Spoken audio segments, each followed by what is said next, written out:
हाँ मित्रों, मैं चरणजीत सिंह और मेरे साथ हैं इस समय विष्णु प्रसाद बराल जी, जो नेपाल को पुनः हिंदू राष्ट्र बनाने के लिए आंदोलन कर रहे हैं।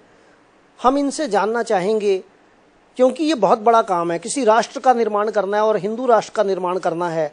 राष्ट्र तो बहुत सारे हैं, तो राष्ट्र बनाने के लिए जैसे एक घर बनाते हैं, अगर घर बनाते हैं तो घर बनाने के लिए बहुत सारी तैयारियां करनी पड़ती हैं, क्योंकि घर के बाद बच्चे होने होते हैं, बच्चों के बाद उनकी पढ़ाई लिखाई, खाना पीना, सोना जागना, और उसके अलावा सारे के सारे काम करने होते हैं। तो राष्ट्र बनाना एक बहुत बड़ी बात होती है।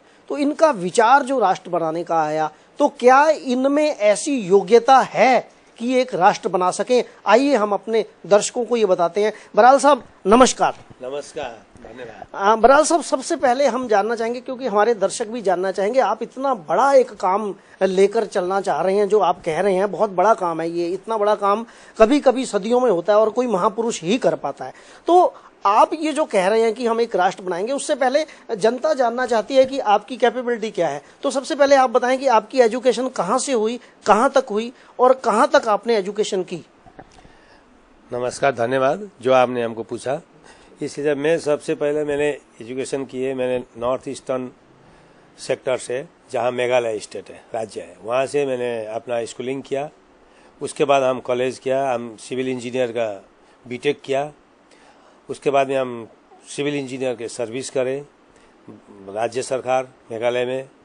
अरुणाचल प्रदेश में मैं पोस्टिंग रहे, मिजोरम में मैं पोस्टिंग रहे। उसका फिर डिप्यूटेशन में हम सेंटर में आए हैं।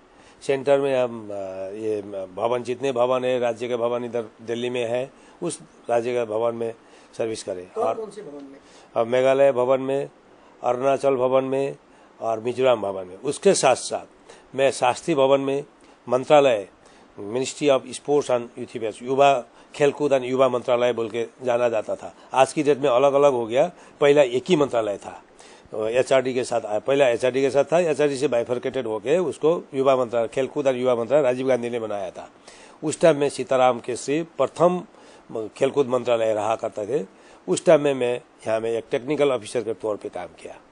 उसके बाद में सारे मंत्रालय में हम गए, सारे सब्जेक्ट 54 सब्जेक्ट का मैंने अलग अलग देशों में, अलग अलग विषय में, अलग अलग विचारों में सर्विस किया और उसका एक्सपीरियंस किया। और हाइड्रो प्रोजेक्ट पावर में मैं 5 साल सर्विस करा, Kopili hydro electric power project, जहाँ की आज देश भर बिजली उत्पादन हो रही है, जा रही है, बिजली सप्लाई हो रही है, वहाँ से उत्पादन हो रही है, जिसमें मैं वहाँ प्रोजेक्ट इंजीनियर के तौर पे काम किया है।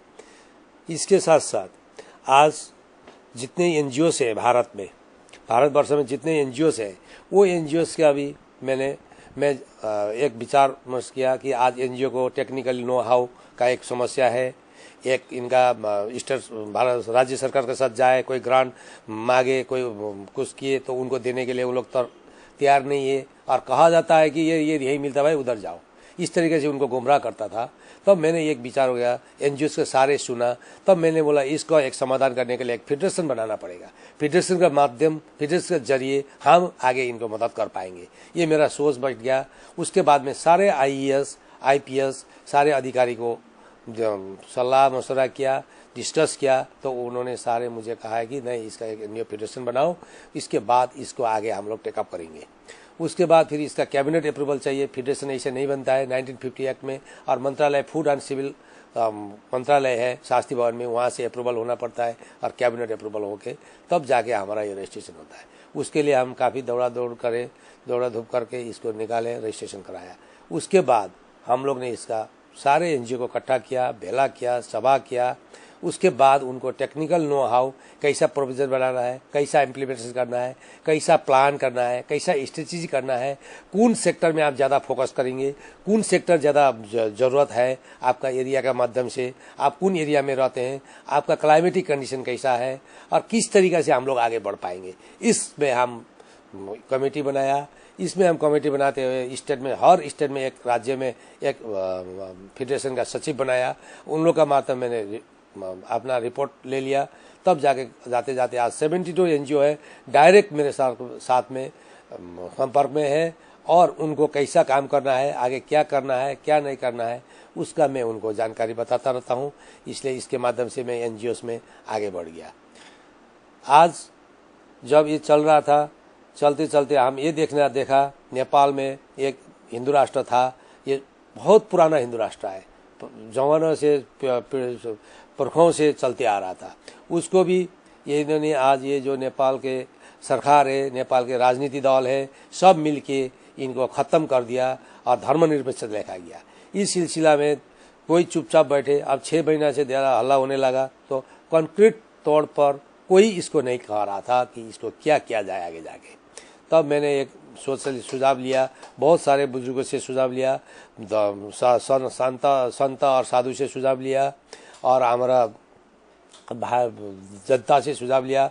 तो नेपाल में 94% ओमकार फैमिली रहते हुए आज इसका विरुद्ध में निर्माण बना दिया, संविधान बनाया गया। तो ये जनता का हित में नहीं है, ये संविधान नेता का हित में है, इसीलिए इसको आगे ले जाना जरूरी है। और हमारे आपके जैसा बंदे को, व्यक्ति को प्रतिनिधि करने के लिए जरूरत है बोल के ये जनता का आह्वान, जनता का विचार, जनता का धारणा को मैं स्वीकार करते हुए इसमें मैं ज्वाइन करके इसका नेपाल हिंदू राष्ट्र पुनर्स्थापन मंच के अध्यक्ष चुने गए।